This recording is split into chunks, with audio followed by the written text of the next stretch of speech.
What would you do if a knock came to your door during a raging storm, and on the other side stood a soaked little girl clutching her teddy bear, and a man with eyes full of fear, not for himself, but for her?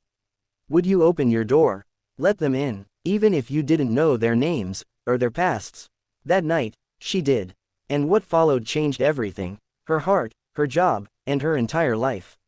Watch till the end, because it's not just about kindness, it's about fate knocking when you least expect it. The storm had rolled in faster than the forecast predicted. Nora Daniels, 31, assistant project coordinator at the modest but growing tech company, Helixson, had barely made it home from her shift. She lived in a quiet neighborhood on the edge of the city, where rent was still barely manageable, and most of her evenings were spent curled up with tea and a book. She had no big dreams anymore. Those died when her mother passed 2 years ago and her engagement collapsed months later. She had learned to live quietly, safely, without expecting much from the world. That's why, when the doorbell rang just after 10 p.m., her heart skipped a beat. She wasn't expecting anyone, and when she peeked out the window, what she saw nearly made her forget to breathe. A man, soaked to the bone, held a small girl close to his chest. The child looked no older than 5, wrapped in a threadbare pink hoodie, her cheeks red from the cold, her small hand clutching a soaked teddy bear. Without a second thought, Nora opened the door. "I'm sorry," the man began, his voice hoarse, desperate. "We don't want trouble. We just need a place to stay tonight. Just one night. I'll pay you back, I swear. We were driving and the car broke down. I tried calling a cab, but none are running this late. There's nowhere open nearby." Nora didn't let him finish. She saw the child shivering and stepped aside. "Come in." The moment they entered, warmth hit their frozen skin. Nora wrapped the little girl, who said her name was Lila, in a blanket, brewed warm cocoa, and offered dry clothes to the man, whose name, he said, was Daniel.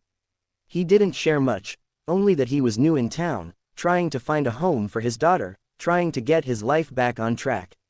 Nora didn't push. She saw the fatigue in his eyes, the sadness, the protectiveness. And she saw how Lila looked at him like he was her whole world. They spent the night in the small guest room.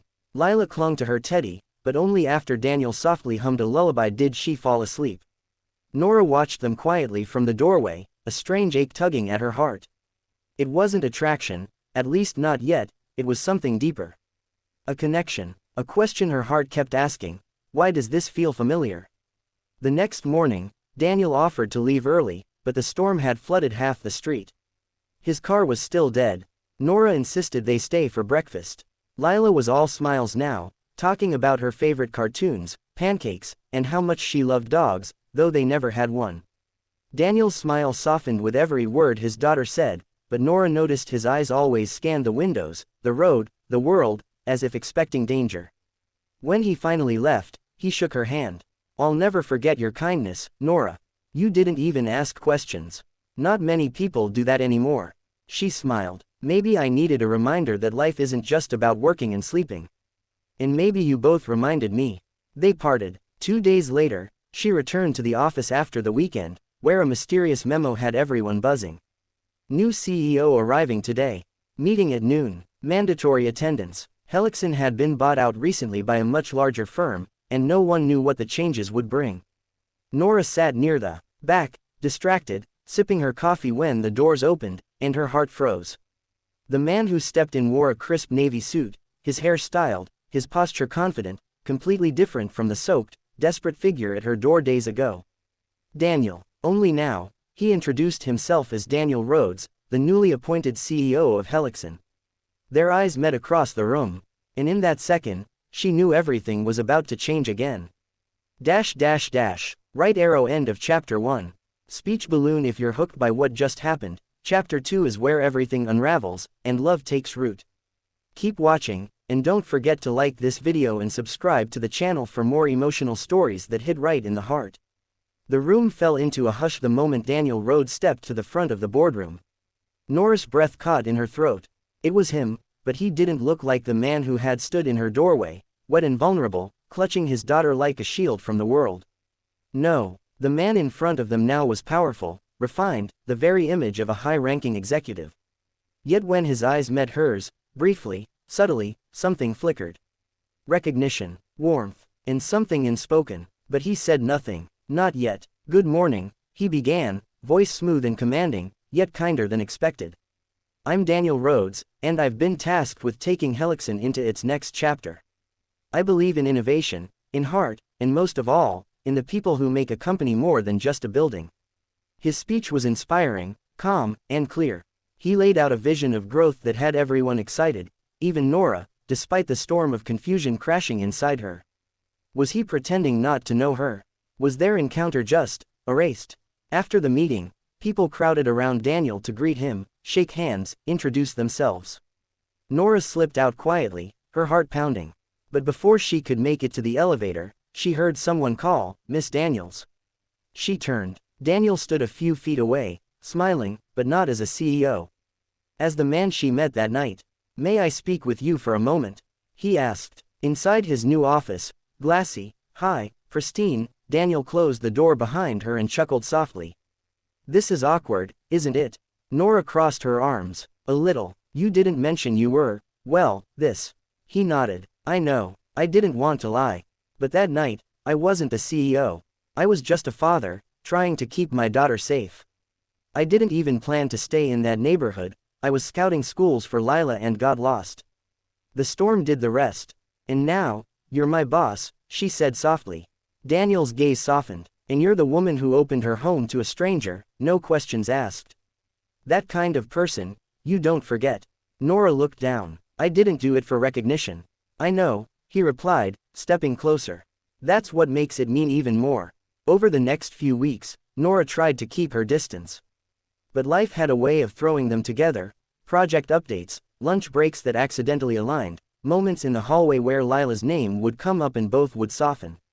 Then came the company picnic, where Daniel brought Lila. And when the little girl saw Nora, she sprinted forward and hugged her like they'd been lifelong friends. "Nora," she beamed. "Daddy said you're the nicest lady ever." Nora laughed, kneeling to hug her back. "I missed you, sweetheart." Daniel watched them with something unreadable in his eyes. Later, while Lila played with other kids, he sat beside Nora under the tree. "She keeps asking about you," he said. "I've been trying not to cross a line," Nora admitted. "There's no line when it comes to people who change your life." He paused, then looked at her. "I've spent so much time building empires, Nora. Making money, fixing things. But I never imagined one night, one storm, and one woman could mean more than all of it combined." Her breath hitched. "She changed me," he continued. "And so did you." Over the next month, their connection deepened. It wasn't just attraction, it was a rare comfort, a sense of understanding that didn't need words. Nora was hesitant.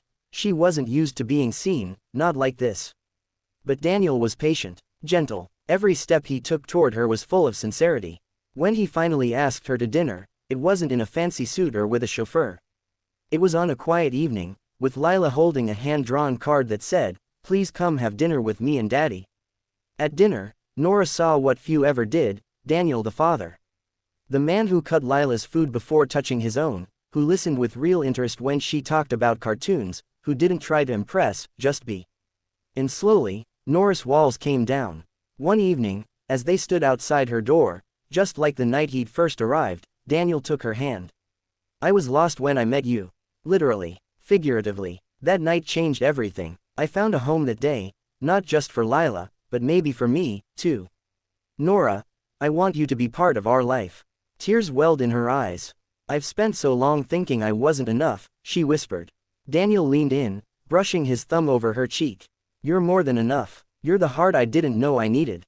They kissed, and in that moment, under the same porch light where it had all begun, the storm inside them both finally passed. Right arrow end of chapter 2. Sparkling heart. If this story touched your heart, don't forget to like, comment your favorite moment, and subscribe to our channel. Every story here proves that kindness isn't weakness, it's the beginning of something beautiful. You never know who's knocking on your door, it might just be fate.